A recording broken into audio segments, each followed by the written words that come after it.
bom dia, tudo bem? Dei uma atrasadinha. Pedroca ontem não estava muito bem. Acho que foi o dentinho, que a parte de cima a gente está suspeitando que seja dente. Mas hoje a gente irá fazer os exames dele para ver se tá tudo bem. Oi Maria, bom dia, tudo bem com você? Que bom você estar aqui hoje comigo. Eu já vou começar a leitura para não ficar muito extenso. E aí a gente vai comentando depois. Deixa eu só pegar aqui para me marcar. Vamos lá. Hoje eu vou ler Mateus capítulo 14 e 15. Herodes e a morte de João Batista. Quando Herodes Antipas ouviu falar de Jesus, disse a seus conselheiros: deve ser João Batista que ressuscitou dos mortos. Por isso ele tem poder para fazer esses milagres. Herodes havia mandado prender e encarcerar João para agradar Herodias, que era esposa de Filipe, seu irmão. João tinha dito repetidamente a Herodes: é contra a lei que o Senhor viva com ela? Herodes queria matá-lo, mas tinha medo de provocar uma revolta, pois o povo acreditava que João era profeta. Contudo, numa festa de aniversário de Herodes, a filha de Herodias dançou diante dos convidados e agradou muito o rei. E ele prometeu sob juramento que lhe daria qualquer coisa que ela pedisse. Instigada pela mãe, a moça disse: quero a cabeça de João Batista num prato. O rei se arrependeu do que tinha dito, mas por causa do juramento feito diante dos convidados, deu as ordens para que atendesse ao pedido. João foi decapitado na prisão e sua cabeça foi trazida num prato e entregue à moça, que a levou à sua mãe. Os discípulos de João vieram, levaram seu corpo e sepultaram. Em seguida foram a Jesus e lhe contaram o que havia acontecido. A primeira multiplicação dos pães. Logo que Jesus ouviu a notícia, partiu do barco para um lugar isolado, a fim de ficar só. As multidões, porém, descobriram para onde ele ia e a seguiram a pé, vinda de uma cidade. Quando Jesus saiu do barco, viu a grande multidão, teve compaixão dela e curou os enfermos. Ao entardecer, os discípulos foram até ele e disseram: este lugar é isolado e já está ficando tarde. Mande as multidões ir embora para que possam ir aos povoados e comprar comida. Não há necessidade, disse Jesus. Providencie vocês mesmos alimento para elas. Eles responderam: temos apenas 5 pães e 2 peixes. Tragam para cá, disse ele.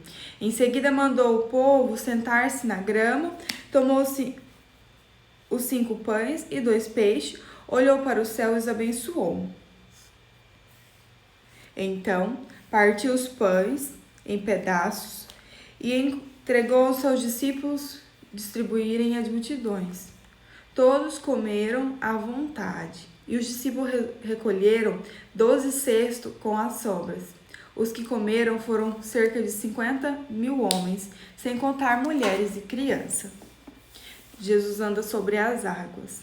Logo em seguida, Jesus insistiu com seus discípulos e voltassem ao barco e atravessassem até o outro lado do mar, enquanto ele despedia as multidões. Depois de mandá-las para casa, Jesus subiu sozinho ao monte a fim de orar. Quando anoiteceu, ele ainda estava ali sozinho.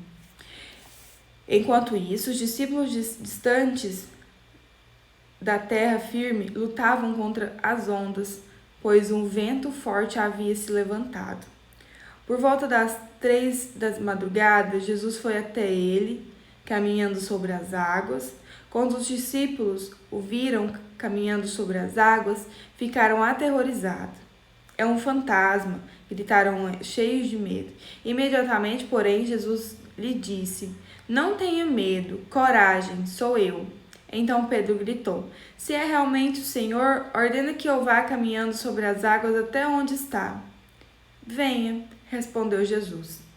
Então Pedro desceu do barco e caminhou sobre as águas em direção a Jesus.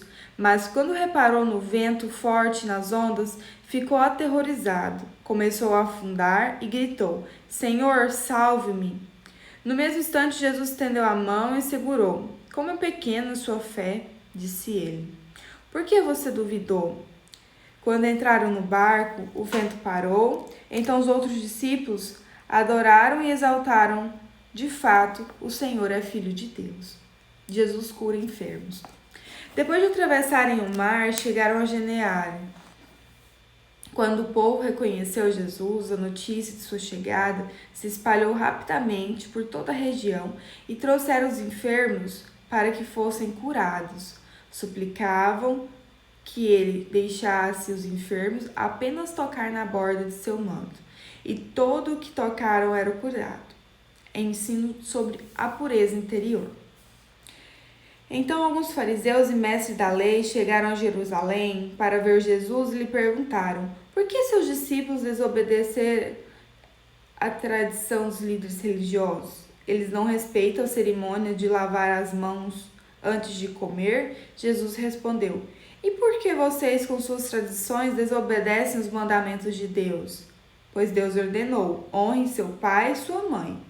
E quem insultar meu pai ou sua mãe, seu pai ou sua mãe, será executado. Em vez disso, vocês ensinam que se alguém disser aos seus pais: sinto muito, mas não posso ajudá-los, jurei entregar como oferta a Deus aquilo que eu teria dado a vocês. Não precisará mais honrar seus pais. Com isso, vocês anulam a palavra de Deus em favor de suas próprias tradições.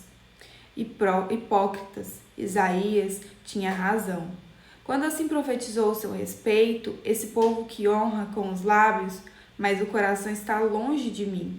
Sua adoração é uma farsa, pois ensinam ideias humanas, como se fosse mandamento divino. Jesus chamou a multidão para perto de si e disse: ouçam e procurem entender. Não é que entra pela boca contamina. Vocês se contaminam com as palavras que saem dela.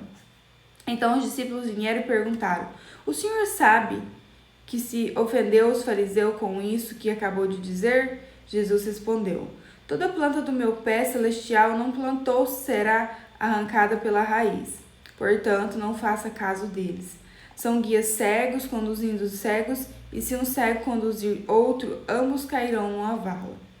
Então Pedro disse: explique-nos a parábola de que as pessoas não são contaminadas pelo que comem.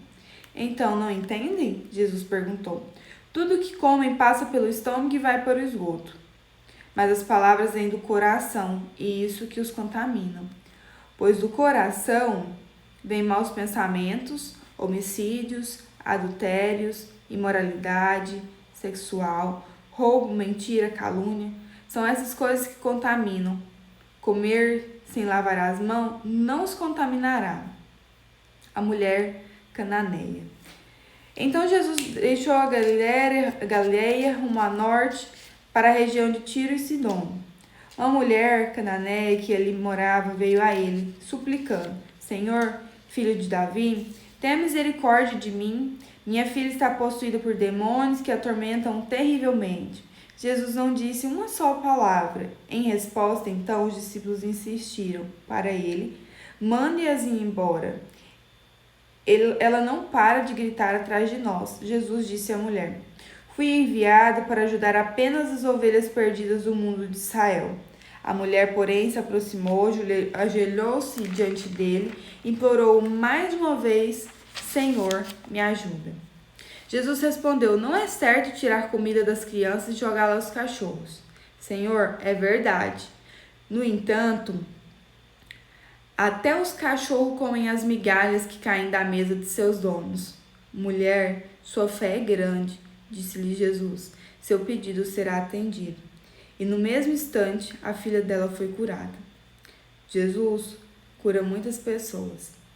Deixando aquele lugar, Jesus voltou ao mar da Galileia, subiu ao monte, onde se sentou. Uma grande multidão veio e colocou diante dele aleijados, cegos, paralíticos, mudos e muitos outros que ele curou a todos. As pessoas ficavam admiradas e louvavam a Deus de Israel, pois os que eram mudos agora falavam, os paralíticos estavam curados, e os aleijados andavam, e os cegos podiam ver. A segunda multiplicações dos pães. Então Jesus chamou seus discípulos e disse: Tenho compaixão dessa gente. Estão aqui comigo há 3 dias e não têm mais nada para comer. Se os mandar embora com fome, podem desmaiar no caminho. Os discípulos disseram: Onde conseguiremos comida suficiente para tamanha multidão nesse lugar deserto? Jesus perguntou: Quantos pães vocês têm? 7 e alguns peixinhos, responderam ele. Então Jesus mandou todo o povo sentar-se no chão, tomou os 7 pães e os peixes, agradeceu a Deus e os partiu em pedaços. Em seguida entregou aos discípulos, que os distribuíram nas multidões. Todos comeram à vontade, os discípulos recolheram ainda 7 cestos grandes com as sobras. Os que comeram foram 4.000 homens, sem contar mulheres e crianças.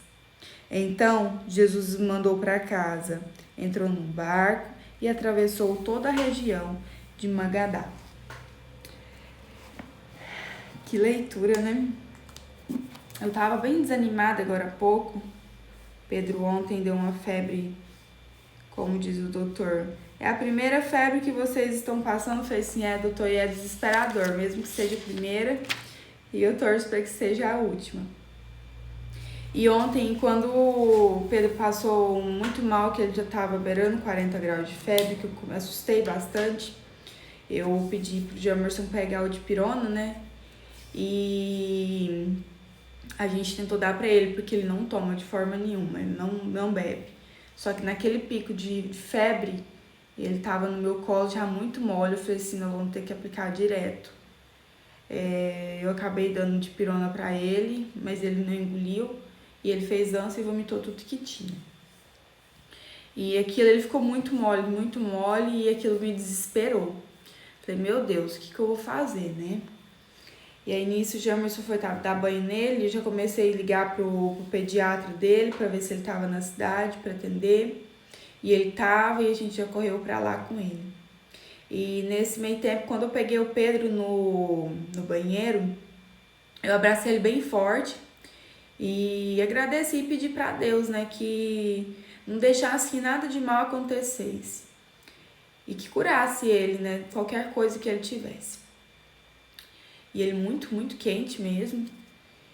E assim, não é sobre, mas você é mãe de primeira viagem, isso vai acontecer, é normal.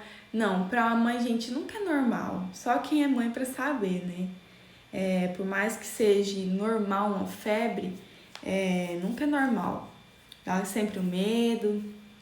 Então, mas assim, eu abracei ele muito forte e falei assim, Deus, eu tenho certeza que o Senhor está me escutando. Qualquer coisa que seja, cura meu filho. E aqui quando eu até comecei a dar uma engasgadinha, mas aqui quando Deus disse que ele estava ali não para isso, não era para curar aquele... Jesus então respondeu, não é certo tirar a comida das crianças e jogar lá os cachorros.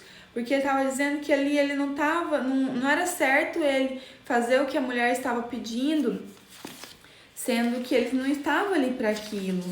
Mas que a fé dela foi tão grande que curou a filha dela, né? E então foi aquilo, na hora me veio à cabeça que assim, eu sabia que aquilo ali era muito simples, mas a minha fé foi muito grande, gente. Vocês não têm noção. E na hora que a gente estava preparando, eu orei de novo a Deus em pensamento, eu falei assim, Deus, cura meu filho, que seja os dentinhos, mas que ele não passe por isso. Então, assim, gente, na hora me veio o pensamento em oração em segredo, né? Oração em segredo não é ficar esbravejando, contando, é você orar em segredo. E eu tenho certeza que foi de muita fé que eu orei em segredo. Vamos comentar aqui também, aonde fala assim: ainda não entendem? Perguntou Jesus. Tudo que comem passa pelo estômago e vai para o esgoto. Mas as palavras que vêm do coração é isso que os contaminam. Pois do coração vêm maus pensamentos, homicídio, adultério, imoralidade sexual, roubo, mentira, calúnia. São essas coisas que o contaminam. Comer sem lavar as mãos não contamina. Aqui Jesus fala bem claro, né? A gente tem mania de achar que coisa simples é mais importante, tipo assim, no dizer, lógico que sim mas assim, no dizer que a gente às vezes fica preocupado com as coisas e acaba deixando de fazer o básico, né? Que aquilo que sai do coração que realmente contamina. É aquele verdadeiro ditado assim, é melhor bater fisicamente do que certas palavras ditas, porque as palavras ditas elas não voltam. E então aquilo que fala, que sai da boca, machuca muito mais que até mesmo a agressão física.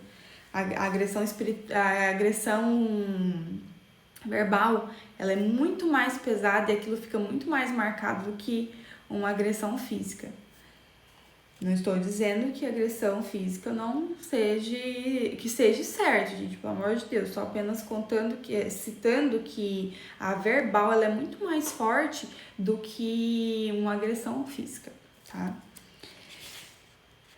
Então é isso, gente. Aqui também tem um lugar que ele fala assim: ouçam, procurem entender.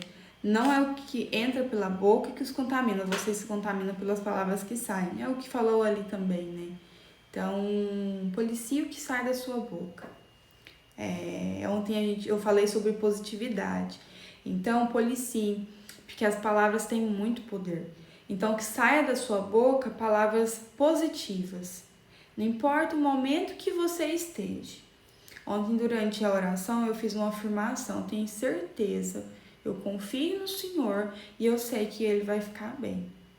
Então, assim, isso gera também algo no subconsciente da gente, porque muitas coisas acontecem com a nossa mente. Então, pensa positivo, não importa a situação, pensa sempre positivo e confia no Senhor. Gente, eu vou ficando por aqui para não ficar muito extenso. Maria, foi muito bom você estar aqui comigo hoje. Muito obrigada por você estar aqui, tá? E convida mais pessoas para poder participar aqui com a gente. Eu vou deixar a live salva. Comenta lá para mim o que você aprendeu hoje, vai ser muito importante para mim, tá bom? Fica com Deus, tenha um maravilhoso dia e muita gratidão por você estar aqui, tá bom? Até mais!